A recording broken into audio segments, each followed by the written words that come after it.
या फिर ईवीएम पे वोट करेंगे? और क्या ये आपका जो प्रेस कॉन्फ्रेंस है, क्योंकि आप कांग्रेस के वरिष्ठ नेता भी हैं, आपकी पार्टी पूरी तरह से सहमत है? देखिए, बहिष्कार की बात हम तो कर नहीं है, डेमोक्रेसी में हम पार्टिसिपेट करेंगे। बांग्लादेश में भी बैलेट पेपर पर लौट गए हो, वहाँ जब तक हो सकता है यहाँ क्यों नहीं हो सकती। पहले बीजेपी ने इसके ऊपर बड़ा रार मचाया था, किताब भी लिखा था, JBL नरसिम्हा ने किताब भी लिखा था और सुप्रीम कोर्ट में भी गए थे। तो ऐसा नहीं है कि बाइकआउट करेंगे, और ये मेजर फैसला इंडिया गठबंधन के ऊपर छोड़ना चाहिए। इंडिया गठबंधन ने जब दिल्ली में लास्ट 19 और 20 दिसंबर को मीटिंग की थी, तो ये इतना इम्पॉर्टेंट है कि इसी को ही पॉइंट आउट करके रेजोल्यूशन में लिया था। तो इससे आप समझ सकते हैं कि विपक्ष की कितनी सिंसियरिटी है, इसके ऊपर कितनी गंभीरता है। इसके अलावा 2018 में कांग्रेस का प्लेनरी सेशन हुआ था, 84th प्लेनरी सेशन। उस प्लेनरी सेशन में भी एडॉप्ट किया गया था कि we must roll back to the ballot paper. तो इंडिया गठबंधन का रेजोल्यूशन ही है। लेकिन उसके लिए जिस तरह से सड़क पर आना चाहिए कोई आ नहीं रहा। हाँ, कोई विरोध नहीं हो रहा उसमें। नहीं, कम से कम एक बात है, मेरी पर्ची मेरा वोट मेरे हाथ, ये तो आए मेरे हाथ आए। 100% वीवीपैट की काउंटिंग तो हो। हम लास्टली कहते हैं कि मेरी पर्ची मेरा हाथ मेरा वोट मेरे हाथ, वो तो देखने को मिले। जर्मनी में इसी आधार पर स्ट्राइक डाउन कर दिया था ईवीएम को। वो 2 ही लोग गए थे वहां पर, उन्होंने कहा मैं अपने वोट मैं देखना चाहता हूं कि मैं वोट मैंने किसको दिया, मैं खुद देखना चाहता हूं, मेरे हाथ आना चाहिए। नहीं तो आप 100% वीवीपैट कर दीजिए, उसकी काउंटिंग हो। आपका कोई सवाल है तो? मैं ये कह रहा था, जिस तरह से विपक्ष की आप बात कर रहे हैं, इंडिया गठबंधन की 3 राज्यों के इलेक्शन के रिजल्ट की आपने बात की, तो उसके बाद सड़कों पर क्यों नहीं उतार रहे अपने लोगों को? आप लोगों के जरिए भी अलग अलग कोशिश की जा रही है। एक एडवोकेट्स का ग्रुप है वो कर रहा है, मिश्राम जी अलग कर रहे हैं, आप अलग कर रहे हैं। मिश्राम साहब ने तो घोषित करके रखा हुआ है जी। और इसी को ऐड करते हुए जब हिमाचल और कर्नाटक में आप जीतते हैं तो फिर इस तरह के ईवीएम पर आप सवाल नहीं उठाते हैं। हम जीते या हारे, जो चीज ट्रांसपेरेंट नहीं है वो डिस्कार्ड होना चाहिए। एक बात है। दूसरी बात है कि जहां पर ऐसे इंस्टांसेस आए कि कैंडिडेट कह रहा कि मेरा वोट कहाँ गया, मेरा परिवार, मैं तो अपने आप को वोट दिया। ऐसे तमाम सारे बहुत सारे केसेस है। गांव के गांव वोट दिया किसी पार्टी को और गिनती किसी और को लग रहा। और 2019 में जो वेबसाइट पर जो वोट की संख्या अपलोड करी गई थी और जब काउंटिंग हुआ तो उसमें मिसमैच हुआ।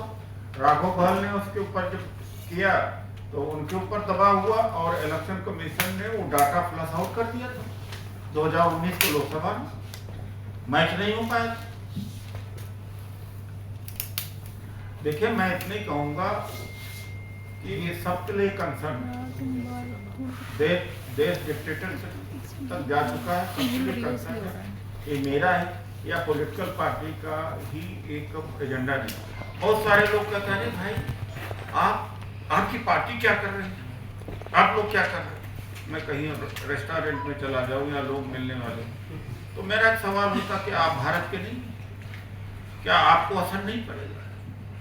आज़ादी छिनेगी, डेमोक्रेसी जाएगी, आपको असर नहीं पड़ेगा। इन अदर कंट्री अपोजिशन नहीं रोड पर आता, चाहे जॉर्ज फ्लॉयड का मामला हो, आप चाहे देख लीजिए किसान आंदोलन जो इस समय बर्लिन में, पेरिस में, स्पेन में, मैड्रिड में हर जगह चल रहा है। कोई पॉलिटिकल पार्टी उसको लीड कर रही है। वो नागरिक समाज है, citizen, common citizen, be a journalist, be a business person, be a teacher, be a student, they think that it is their country, हमें करना चाहिए। तो मैं उसी स्पिरिट से आपके सामने उपस्थित हुआ हूँ। और मैं ये भी कहूँगा कि 22 के लिए आप जरूर आए। ये भी मैं कहूँगा कि 22 के बारे में लिख दीजिएगा।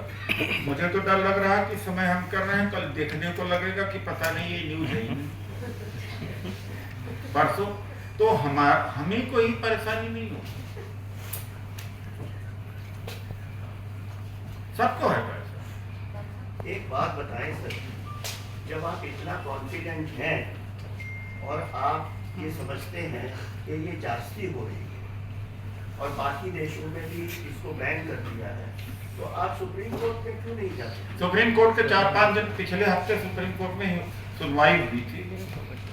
एक जजमेंट के अलावा कोई जजमेंट सरकार का, कोई केस सरकार का आप देख लीजिए तो केस इसमें कपिल सिब्बल और प्रशांत भूषण ऐसे हुए थे। एडीआर की थी, जगदीप ठोकर उसके इंटरवीनर हैं एडीआर की तरफ से, और सुप्रीम कोर्ट ने इसको पोस्टपोन कर दिया 3 वीक ऑफ मार्च। क्या मतलब होता है? क्या मतलब? तब तक तो मॉडल कोड ऑफ कंडक्ट लागू हो जाए, कहेंगे अरे बाद में देख। जर्मनी का या दूसरे देशों का अदालत नहीं, एक इलेक्टोरल बॉन्ड में किसी तरीके से कुछ हो गया, बाकी तो हम 6-7 साल 8 साल से देख ही रहे।